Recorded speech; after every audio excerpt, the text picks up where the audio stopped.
And we're staying with news about Israel, and its war cabinet member Benny Gantz has called meanwhile for national elections in September as Prime Minister Benjamin Netanyahu's government continues to face pressure at home and abroad over the war in Gaza.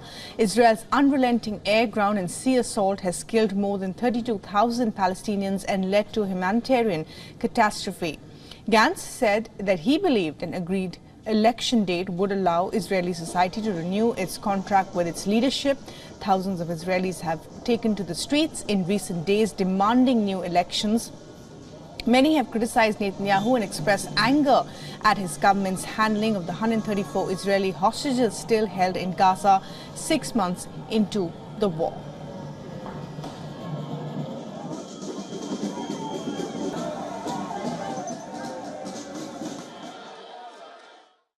I believe that the Israeli society needs to renew its contract with its leadership, and I think the only way to do it and still maintaining the national effort in fighting Hamas and terrorist group and other security challenges is by having an agreed election date that we have to discuss when and if.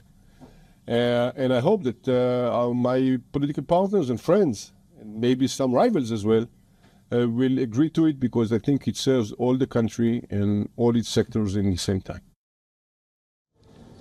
And Netanyahu, Israel's longest-serving prime minister, has repeatedly ruled out early elections, with opinion polls suggesting he would lose. Netanyahu says going to the polls in the middle of a war would only reward Hamas. His Likud party stated Gantz must stop engaging in petty politics during a war. Netanyahu has pledged to bring the hostages home as well as destroy Hamas. It is unclear how Israel would be able to do so, and some experts doubt that it is even possible. Benny Gantz, a former army general, joined the Netanyahu government in the early days of the war as a gesture of political unity during the crisis. Polls suggest his party would come top in any election and he would be the favorite to take over as the prime minister.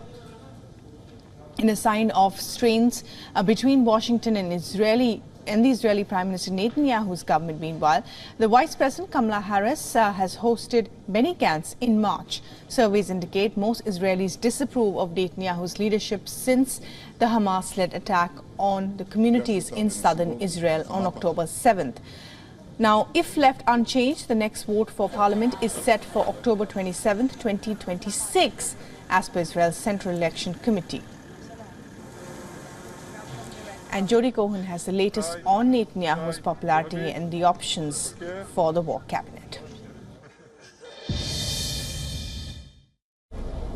President Biden and Prime Minister Netanyahu are speaking on Thursday. On the agenda is likely the investigation into the death of aid workers, as well as Israel's planned evacuation of civilians and ground operation against Hamas in Rafah, which the Biden administration opposes. Meanwhile, Netanyahu's chief rival, Benny Gantz, has called for elections in 6 months' time, despite the coalition's term not coming to an end until 2026. Gantz has suggested that early elections wouldn't interrupt the war effort. Head of the opposition Yair Lapid believes September is not soon enough, but Netanyahu has suggested that now is not the time to engage in politics and disunity. I've spoken to people here at Hostages Square, and their views seem to reflect what's being said by all three politicians. For now, it looks as though elections won't yet take place, with Netanyahu saying the government would remain until the war goals are achieved. This is Jody Cohen for WION World is One. I don't think it is a good idea to have elections now or in September. I think first we need to win this war, and only then to start talk about political issues. I think it will weaken Israel instead of strengthening it. So I don't think it is a good idea. I think election need to be in next September. We need to choose new people, new government. I think it will be good for Israel. We have to do the elections now because we need a change. September is too late. We need a change now. For all the latest news, download the WION app and subscribe to our YouTube channel.